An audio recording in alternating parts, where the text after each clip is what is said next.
We are harvesting in Golden, BC with Kootenay Krush. They've planted autoflowers which have high THC content and are now ready for the harvest.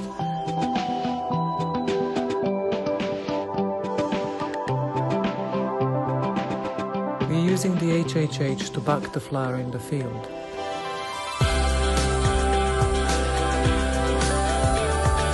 HHH field version boasts a 4-wheel buggy with a power pack, which makes HHH as easy as plug and play.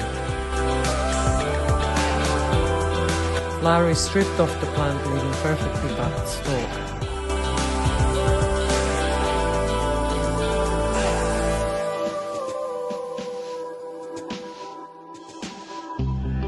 Please follow us on Instagram